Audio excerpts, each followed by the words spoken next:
literally was streaming. Oh my gosh, guys, what the hell? My Twitch just got a whole physics lecture. Anyways, so why can't I hover? Okay, I don't like that. I don't like that I can't just hover, so I'm gonna use this. Okay, this is problem set number 6, right? So, Columbus, bro. I gotta freaking solve this again. 2, 4, 0, 1. All right, so this is 4, 2, 0, and -2. This is the original graph, okay, guys? So, in order to solve this one, first, we want to be working in terms of acceleration, because if we want to find velocity, we know velocity can be defined by acceleration, right? We have kinematic equations for that. We don't want to be working with force.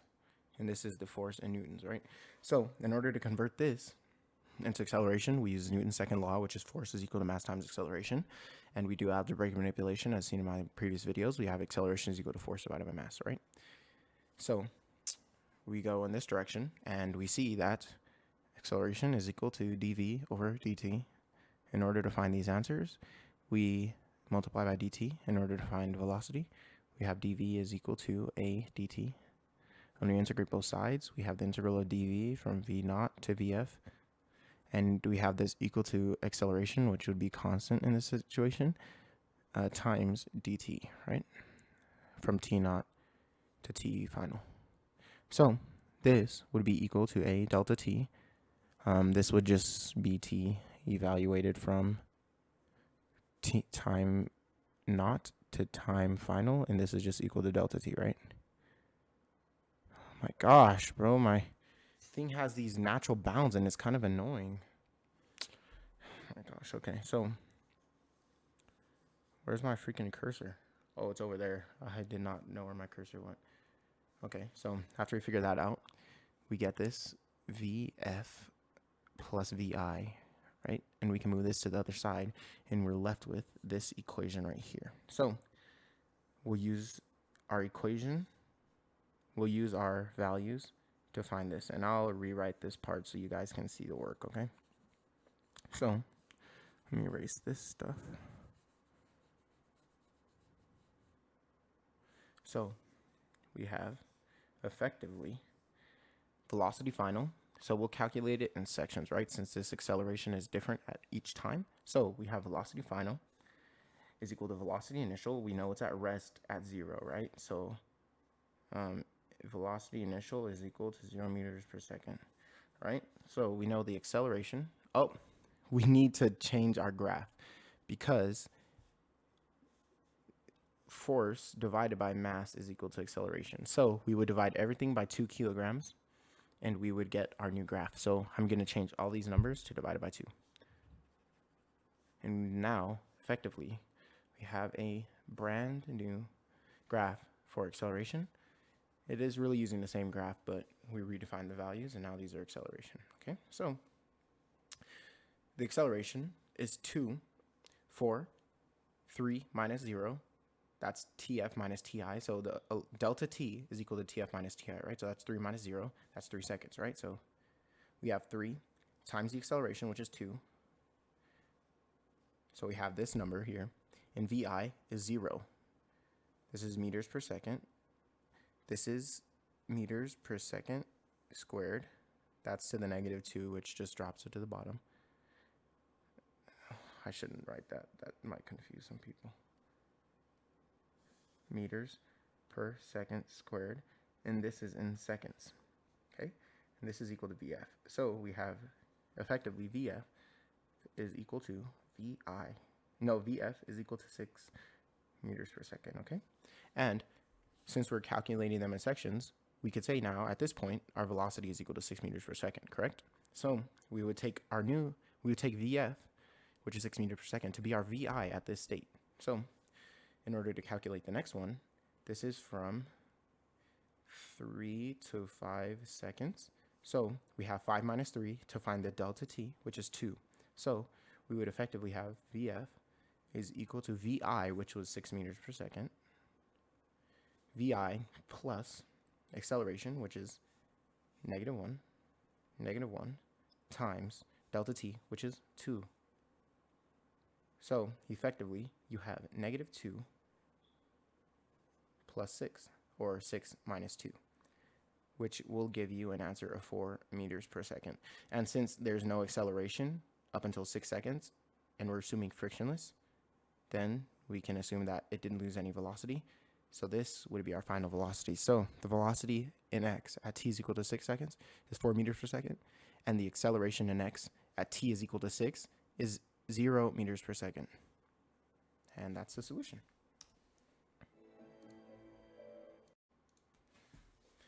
All right, so this is problem set 6, question number 3. So it says a 4,000 kilogram truck is parked on a 15-degree slope. How big is static friction force if mu s is equal to 0.90?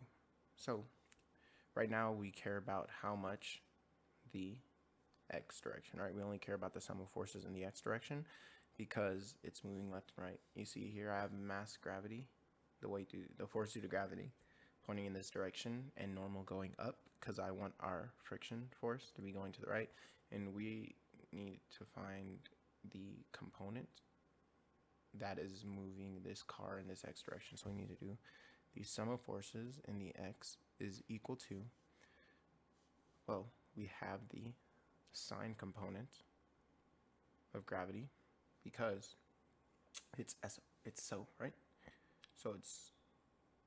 So we're trying to find what's the opposite side.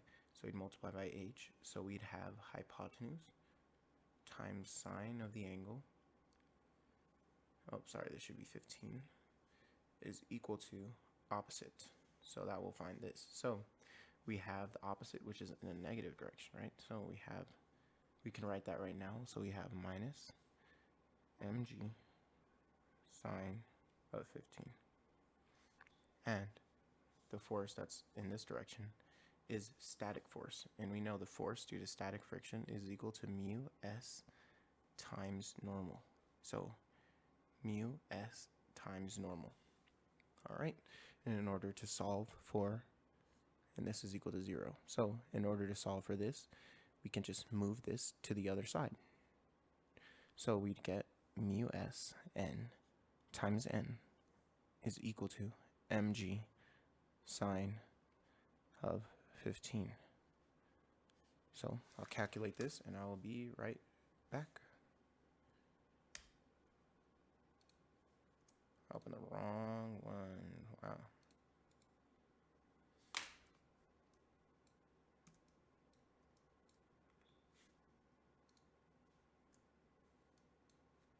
My pen's on the desk. Sorry, guys.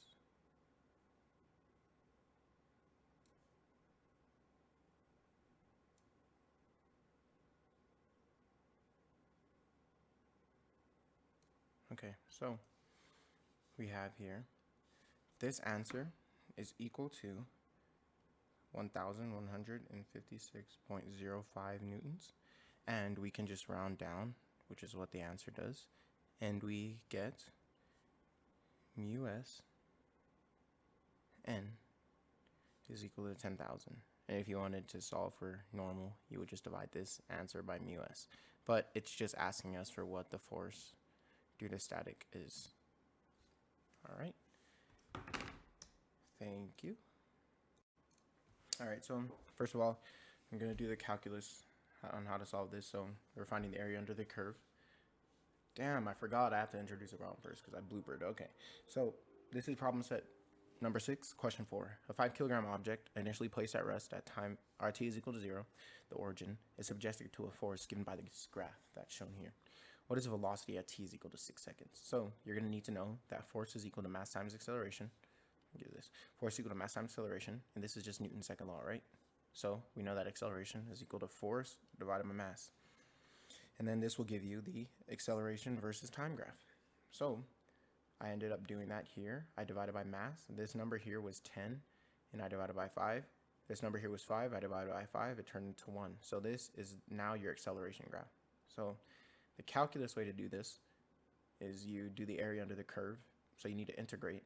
You need to find out what this line is, and you need to integrate, right? So you would do the integral, and this is the slope of the line. So this line, it starts at the origin, so it's just